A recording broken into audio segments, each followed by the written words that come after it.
কবিতা রান্না করছে, আর সেই রান্না খেয়ে তোমরা সবাই খুশি হয়েছে। এই কথা শুনতে তোমাকে আমি ডাকিনি আকাশ।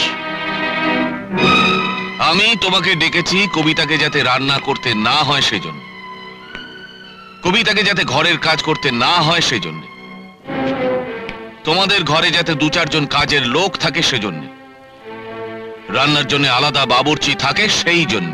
আমি ঠিক বুঝতে পারলাম না। দেখো আকাশ, যতদিন তুমি বিয়ে করনি তুমি দাদার সংসারে ছিলে ঠিকই ছিল।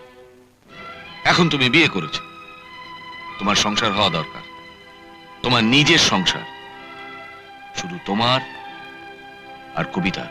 সেটা কি করে সম্ভব? আমি ব্যবস্থা করে দেবো, বাড়ি করে দেবো, তোমাদের ফ্যাক্টরি বানিয়ে দেবো।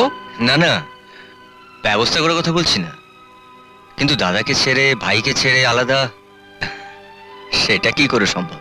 কেন সম্ভব নয়? নিজের সুখের কথা, ভবিষ্যতের কথা যদি চিন্তা করো তাহলেই সম্ভব। নিজের মতো করে আলাদা করে সংসার করা, নিজের মতো স্বাধীনভাবে থাকা, এর আনন্দই আলাদা। আপনি গুরুজন, আপনাকে আমার কিছুই বলার নেই, তবে এইটুকু বলতে পারি যে আমার সুখেরও অভাব নেই, আনন্দেরও অভাব নেই। আমার দরিদ্র দাদা দিন রাত অনেক পরিশ্রম করেছেন, নিজে অনেক কষ্ট সহ্য করেছেন, কিন্তু আমাদের কোনো কষ্ট পেতে দেননি। বাবা মা মরা 3-3টে ভাইকে বাবার চেয়েও বেশি স্নেহ মমতা দিয়ে মানুষ করে তুলেছেন।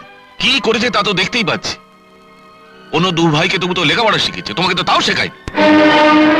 শেখাইনি না, আমি নিজে লেখাপড়া শিখতে চাইনি। 3-3টে ভাইকে লেখাপড়া করাতে যে তাদের কত কষ্ট হতো তা আমি নিজের চোখে দেখেছি। আর সেই কষ্ট কমাতে আমি স্কুলের পরীক্ষায় বছরের পর বছর ফেল করেছি, যাতে স্কুল থেকে আমাকে তাড়িয়ে দেয়। দাদার ধারণা হয় লেখাপড়া আমার দ্বারা হবে না।